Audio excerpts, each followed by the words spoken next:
Hi everyone, क्या हाल चाल आप सभी लोगों के लिए। सभी को गुड मॉर्निंग। आज 18 तारीख है और थोड़ी बात करनी है मेरे को आप सब लोगों से। आई होप आप बात को आराम से देखेंगे और समझने की कोशिश करेंगे। देखिए, इस साल जो पीजी एडमिशन्स कराया जा रहा है मल्टीपल यूनिवर्सिटी के थ्रू, हर एक बच्चों का, किसी भी यूनिवर्सिटीज़ की बात करो, ऐसा लग रहा है एडमिशन नहीं हो रहा, मजाक चल रहा है।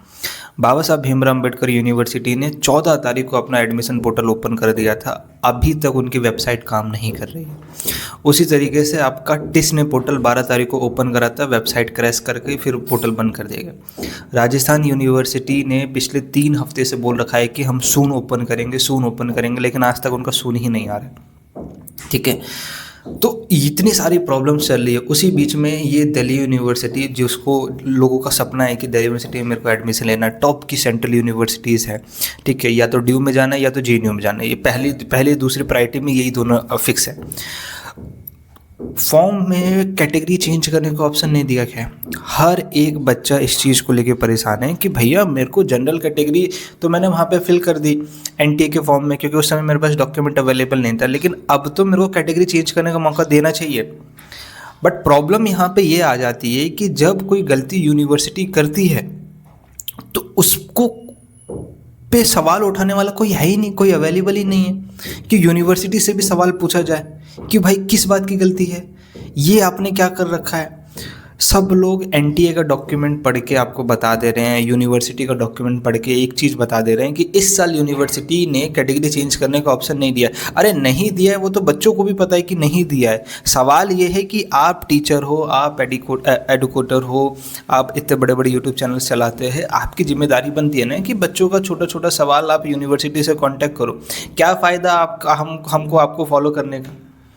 मुद्दा तो यही है ना। इसलिए अब हर एक बच्चा मेरे से कई दिनों से यही पूछ रहा है कि भैया मेरे को कैटेगरी चेंज करनी है, मेरे को ओबीसी एनसीएल लगाना है, मेरे को ईडब्ल्यूएस लगाना है, मेरे को एससी लगाना है, मेरे को एसटी लगाना है, लेकिन मेरे को पोर्टल पे कैटेगरी चेंज करने का ऑप्शन नहीं दिया जा रहा है, अनरिजर्व आ रहा है। मैंने अपने पोर्टल पे ओबीसी फिल करा था, वहाँ पे जनरल कैटेगरी फिल आ रही है, तो ओबीसी तो जनरल में ही ट्रीट करा जा रहा है। इसलिए मतलब अगर किसी बच्चे ने वहाँ पे एनसीएल फिल कर रखा था, ईडब्ल्यूएस फिल कर रखा था, एससी फिल कर रखा था, एसटी फिल कर रखा था, तभी उसके दिल्ली यूनिवर्सिटी के फॉर्म में भी उसको वही कैटेगरी दिखाएगी। अदरवाइज बच्चों को सिर्फ जनरल कैटेगरी दिखा रहा है। और प्रॉब्लम यहाँ पे ये है कि सब लोग आपको ये बता रहे हैं कि आप एक्सेप्ट कर लो, यूनिवर्सिटी आपको जनरल कैटेगरी दिखा रही है, आप एक्सेप्ट कर लो, और बच्चे मान रहे हैं। देखिए, आपको यूनिवर्सिटीज़ की तरफ से गलतियाँ निकलती है तो उसको एक्सेप्ट नहीं करना होता है। आप फॉर्म फिल आउट करते चले जा रहे हो। मैंने तो आपको बोला है कि फॉर्म के लिए रुकिए, कोई नहीं उठा रहा मुद्दा, हम तो उठाएंगे ना मुद्दा। हम खुद यूनिवर्सिटी जाके बात करेंगे। हम लोग इतने दिन से इतने बिजी चल रहे हैं, एक भी वीडियोस आपको लग रहा है हमारे चैनल्स पे आ रही है किसी भी चीज़ को लेकर, टाइम ही नहीं मिल रहा है। ये भी वीडियोस बहुत मुश्किल से बन रही है, क्योंकि एक वीडियो शूट करने में, उसको एडिट करने में, उसको अपलोड करने में लगभग 1-2 घंटा जाता है। तो इसलिए मैं आप सबसे ये कह रहा हूँ कि यूनिवर्सिटी ने गलती करी है। कैटेगरी चेंज करने का मौका हर साल दिया जाता है, इस साल भी दिया जाएगा। नहीं दिया जाएगा तो आपको उसके ऊपर सवाल उठाना पड़ेगा। हम खुद आपकी मदद करेंगे, हम भी सवाल उठाएंगे। आप इस वीडियोस को ज़्यादा से ज़्यादा यूनिवर्सिटीज़ को टैग करने की कोशिश करो, और आपकी भी जिम्मेदारी बनती है कि अब इन सेकंड थर्ड जो यूट्यूब पर्सन्स हैं, इन पर ना डिपेंड होते हुए अपनी तरफ से भी कुछ रिस्पॉन्सिबिलिटी लो। आप यूनिवर्सिटी को बताओ कि यूनिवर्सिटी ने अपना जो पोर्टल है उस पर कैटेगरी चेंज करने का ऑप्शन नहीं दिया है। क्या पता यूनिवर्सिटी को पता ही ना हो। एनटीए भी हर साल गलती करता है, सारी यूनिवर्सिटीज़ हर साल गलती करती है। पोर्टल वो लॉन्च कर देती है और उनको खुद भी नहीं पता रहता कि पोर्टल पे क्या क्या गलती है। जब हम पिछले कई सालों से हम देख रहे हैं, सीयूटी यूजी हो, सीयूटी पीजी हो, यूनिवर्सिटी से बात करते हैं, कांटेक्ट करते हैं, इतनी सारी प्रॉब्लम आती है। जब हम खुद यूनिवर्सिटी से जाके बात करते हैं तब वो प्रॉब्लम्स को ठीक करते हैं। इसका एक ही मतलब है कि उनको खुद भी नहीं मालूम रहता है कि पोर्टल पर क्या प्रॉब्लम चल रही है। आपकी ये पहली रिस्पॉन्सिबिलिटी है कि आप अपनी तरफ से यूनिवर्सिटीज़ को मेल करो, यूनिवर्सिटीज़ को कांटेक्ट करो। ये दोनों की दोनों वहाँ पे आपको जो प्रोस्पेक्टिव निकाला गया यूनिवर्सिटी की तरफ से, वहाँ पे दोनों चीज़ मिल जाएगा। आपको मेल भी मिल जाएगा, कांटेक्ट भी मिल जाएगा। कांटेक्ट करो, मेल करो, सारी के सारे प्रॉब्लम्स बताओ। वहाँ पे किसी सेकंड पर्सन पे डिपेंड होने की ज़रूरत नहीं है कि वो बोलेंगे तब जाके कुछ होगा, हम उनको बोल देते हैं। अरे उनको बोलने से कोई फ़ायदा नहीं है, वो यूनिवर्सिटी के अंदर नहीं है। आपको यूनिवर्सिटी को बताना पड़ेगा। भले यूनिवर्सिटी उस मेल का रिप्लाई ना दे, एटलीस्ट उनके पास बल्क ऑफ मेल जाएगा, बल्क ऑफ कांटेक्ट जाएगा, 1-2 हज़ार मेल जाएगा, तो उनको पता तो चलेगा क्या प्रॉब्लम्स है। फिजिकली आप नहीं आ सकते तो एटलीस्ट मेल और कांटेक्ट तो कर सकते हैं। किसी की लाइव स्ट्रीम ज्वाइन करने की ज़रूरत नहीं, किसी के कमेंट बॉक्स में कमेंट करने की ज़रूरत नहीं है, किसी को ये बोलने की ज़रूरत नहीं है कि भैया चेंज नहीं आ रहा। अरे सब लोग यही बोल रहे हैं आपको कि आप एक्सेप्ट कर लो, अनडिजर्व रहेगा, और एक ही चीज़ आके बता रहे हैं जो एनटीए के फॉर्म में भरा था वही यहाँ रहेगा। अरे वो तो हर साल होता है, हम हर साल एनटीए के फॉर्म का कैटेगरी वाला सिस्टम और यूनिवर्सिटी के फॉर्म का कैटेगरी वाला सिस्टम दोनों अलग अलग होते हैं। एनटीए के फॉर्म का कैटेगरी वाला सिस्टम बस एग्जामिनेशन फ़ी के पैसे बचाने के लिए होता है। यूनिवर्सिटी का कैटेगरी वाला सिस्टम मार्क्स के बेसिस पे होता है कि किस मार्क्स पे मेरे को सीट मिलेगा, और इन दोनों का आपस में कोई लेना देना नहीं है। तो अगर वहाँ पे मेरे को डॉक्यूमेंट अवेलेबल नहीं था और मैं जानबूझ के गलत डॉक्यूमेंट बताऊँ और वहाँ पे मैं कम पैसे में अपना फॉर्म फिल आउट करूँ, तब जाके एनटीए मेरे पे एक्शन ले सकता है। इसलिए मैं वहाँ पे जनरल फिल करता हूँ क्योंकि मेरे पास डॉक्यूमेंट अवेलेबल नहीं है। मैंने 1 अप्रैल 2026 के बाद से अपना डॉक्यूमेंट बनवा के रख लिया। सबका तो यही हाल है ना, सबने डॉक्यूमेंट अपना अपना बनवा के रख लिया। अब तो यूनिवर्सिटीज़ में फिल करा जा सकता है। तो इसलिए ये मुद्दा है, नॉर्मल सा बात है, ठीक है। आपको यूनिवर्सिटी को बताना पड़ेगा। यूनिवर्सिटी को जितना ज़्यादा हो सके मेल करो, यूनिवर्सिटी को जितना ज़्यादा हो सके कॉल करो। हम लगभग 19-20 तारीख को यूनिवर्सिटी जाएंगे, यूनिवर्सिटी में जाके बात करेंगे और लगभग 21-22 तारीख तक मैं आपको अपडेट दे दूंगा। किसी के कहने पे फॉर्म फिल आउट करने की ज़रूरत नहीं है। कैटेगरी अप्लाई होती है और कैटेगरी इस साल भी अप्लाई होगी, ठीक है। 7 तारीख एक लंबा डेट है, हमको 5 दिन का टाइम दे दो। हम 5 दिन के, आज 18 तारीख है ना, 19-20 कल या परसों हम जाएंगे और लगभग आपको 21-22 तारीख तक आपको अपडेट देंगे क्या अपडेट आया है। और अपडेट देने का इतना ही मतलब है कि अगर हम वहाँ जाके बात करेंगे और उनको बता दिया तो मान के चलो कि ठीक हो जाएगा, ठीक है। इतना ज़्यादा सोचना नहीं है, मान के चलो कि फिर वो ठीक हो ही जाएगा। बस हमारा काम है वहाँ जाके बताना। उससे पहले आप लोग भी जाके मेल करो, कांटेक्ट करो कि एटलीस्ट जो चीज़ जाके हम वहाँ पे बताएं वो उनको ऐसा ना लगे कि वो किसी एक पर्टिकुलर पर्सन की क्या नाम है प्रॉब्लम है, ऐसा लगे कि वो बहुत सारे बच्चों की प्रॉब्लम्स है। ऑलरेडी इस टॉपिक के ऊपर मेल और कांटेक्ट आ रखे हैं, ठीक है। तो आई होप आपको ये चीज़ें समझ में आ जाएगी। आपको रैंडम किसी पर्सन्स को फॉलो करने की ज़रूरत नहीं है। काउंसलिंग के टाइम पे बहुत सारे यूट्यूब चैनल्स उभर के आएंगे, काउंसलिंग कराएंगे, पैसे वैसे कमाएंगे एंड देन उसके बाद वो गायब हो जाएंगे। सवाल ये है कि अगर आपकी वो हेल्प नहीं कर रहे हैं तो आपको उनको फॉलो करने की ज़रूरत नहीं है, ठीक है।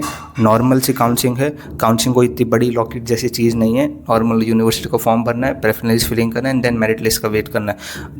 जब ये सब नहीं था, 2017-18 के पास यूट्यूब नहीं था, उससे पहले भी ये सारे प्रोसेस होते थे, ठीक है। तो हर कोई आराम से कर सकता है, आपको इतना ज़्यादा सोचने की ज़रूरत नहीं है। जितना ज़्यादा सोचोगे उतना कन्फ्यूज़न क्रिएट हो जाता है, ठीक है। तो अब यूनिवर्सिटी का फॉर्म मत फिल आउट करो। जैसे ही कोई अपडेट होगा मैं आपको चैनल पे ला के दूंगा, लेकिन चैनल से पहले व्हाट्सएप चैनल और टेलीग्राम ग्रुप पर मैसेज में भेजते रहना डेली बेसिस पे, क्योंकि टाइम नहीं मिला वीडियोज़ बनाने का। तो आप उसको जाके देख लो, ठीक है। तो डिस्क्रिप्शन में दोनों लिंक मिल जाएंगे, जाके ज्वाइन करो। आपको कोई डाउट अगर यूनिवर्सिटी से पूछवाना है तो वो कमेंट बॉक्स में कमेंट कर देना, टेलीग्राम पे मैसेज कर देना, हम उस डाउट को भी नोट कर लेंगे ताकि यूनिवर्सिटी से पूछ सकें, ठीक है। चैनल पे पहली बार हो, कनेक्ट करो, मतलब कनेक्ट रहो चैनल से, सब्सक्राइब रख लो, बेल आइकन हिट रख लो, क्योंकि इकलौता ये चैनल है जो लगभग ये जो आपकी स्क्रीन पे या हमने एक सीट बनाई थी, लगभग 15 यूनिवर्सिटीज़ है। इन यूनिवर्सिटीज़ की अगर आपको डिटेल चाहिए, 15-16 यूनिवर्सिटीज़ है, हर छोटी से छोटी, और चाहते हो कि अंदर से भी जानकारी निकल सके, तो इकलौता ये चैनल है जहाँ पे ये सारे अपडेट्स मिल सकते हैं। बाकी हर जगह तो आपको कागजी इन्फॉर्मेशन पढ़ के बताया जाएगा, वो आप खुद भी पढ़ सकते हैं। उसके अलावा एक सर हैं, ठीक है, रिपोर्टर हैं, ठीक, या पत्रकार उनको कह सकते हैं, वो दिल्ली यूनिवर्सिटी को बहुत अच्छे से कवर करते हैं और लगभग बहुत लंबे सालों से, आई थिंक 20-25 सालों से यूनिवर्सिटीज़ को कवर कर रहे हैं। आप कोशिश करो कि उनको भी मेल करा करो। क्यों? क्योंकि हम जहाँ तक पहुँचेंगे उनसे कई ज़्यादा लेवल तक वो पहुंच जाते हैं, ठीक है। तो मतलब किसी भी यूनिवर्सिटी कॉलेज के प्रिंसिपल तक, यूनिवर्सिटी के डीन तक आराम से चले जाते हैं और आपके सवाल पूछ जाते हैं। बट प्रॉब्लम ये है कि उनको भी कोई नहीं जानता। आप नॉर्मल यूट्यूब चैनल्स को फॉलो कर लेते हैं, नॉर्मल यूट्यूब चैनल भी कई सारे अपडेट तो उन्हीं के वीडियोस देखने के बाद ही बताते हैं, ठीक है। तो मैं कहूँगा मुनमुन श्रीवास्तव नाम के सर हैं, चैनल का लिंक मैं डाल दूँगा डिस्क्रिप्शन में, उनको जाके मेल करो। मेल नहीं कर सकते तो उनकी किसी भी वीडियोस के नीचे कमेंट कर दो। इतने कमेंट कर दो कि वो एक बार कमेंट देख ले। अगर वो एक बार भी कमेंट देख लेंगे तो इसका मतलब आपको काम पता चलेगा कि उनका काम ही यही है। उनको जैसी प्रॉब्लम मिलती है वो यूनिवर्सिटी से जाते हैं, यूनिवर्सिटी में बात करते हैं और उसका सॉल्यूशंस निकल जाता है। बहुत जल्दी सॉल्यूशंस निकल जाता है, क्योंकि डायरेक्ट हेड तक बात करने की उनकी कैपेबिलिटी है, ठीक है। चैनल का लिंक मैं डाल दूँगा, उनके कॉन्टैक्ट्स नंबर भी अवेलेबल्स हैं, ठीक है। आप पुराने सालों की वीडियोस देखोगे तो उनमें उनके कॉन्टेक्स्ट नंबर मिल जाएंगे, बट कॉन्टेक्स्ट नंबर लेने के बाद उनको परेशान मत करना, ये मेरी रिक्वेस्ट है आप सभी लोगों से। इस साल मतलब पुरानी वीडियोस देखोगे तो वहाँ पर उन लोगों ने कॉन्टैक्ट नंबर भी शेयर कर रखे, तो उनके कॉन्टैक्ट नंबर मिल जाएंगे। वो लो और उनको अपनी प्रॉब्लम्स बता दो, एक बार पे उनके कान तक आपकी प्रॉब्लम पहुँच गई तो मान लो कि वो यूनिवर्सिटी तक आने वाले 2-3 दिनों में वो अपनी बात पहुँचा देंगे। ठीक है, आई होप ये 2 चैनल मैं आपको रिकमेंड कर सकता हूँ, एक मनोज श्रीवास्तव सर का और एक मेरा खुद का। अगर आपको DU BHU JNU जितनी भी यूनिवर्सिटी, जो 15 यूनिवर्सिटीज़ को मैं टारगेट करूँ, उनके रिलेटेड कोई इन्फॉर्मेशन चाहिए, मेरा चैनल बेस्ट है। ठीक है, मैं ऐसे सब अपनी बड़ाई नहीं करता, लेकिन मैं डेफिनेटली कर रहा हूँ, बाकी सब लोगों से आपको अच्छी इन्फॉर्मेशन जहाँ मिल जाएगी। सेकेंड थिंग, वो मुन श्रीवास्तव सर है, Delhi university, doctor BR Ambedkar university, DU SOL, IGNOU. ठीक है, ये 4 यूनिवर्सिटीज़ जो हैं अच्छे से कवर कर देते हैं। ठीक है, आप उनसे कॉन्टैक्ट कर सकते हो, चैनल का लिंक मिल जाएगा। कोई डाउट आता है कमेंट बॉक्स में कमेंट करिएगा। चैनल पहली बार सब्सक्राइब रखो, बेल आइकन हिट रखो। मिलेंगे कोई और नई वीडियो में, तब तक कोई भी फॉर्म फिल आउट नहीं करना है।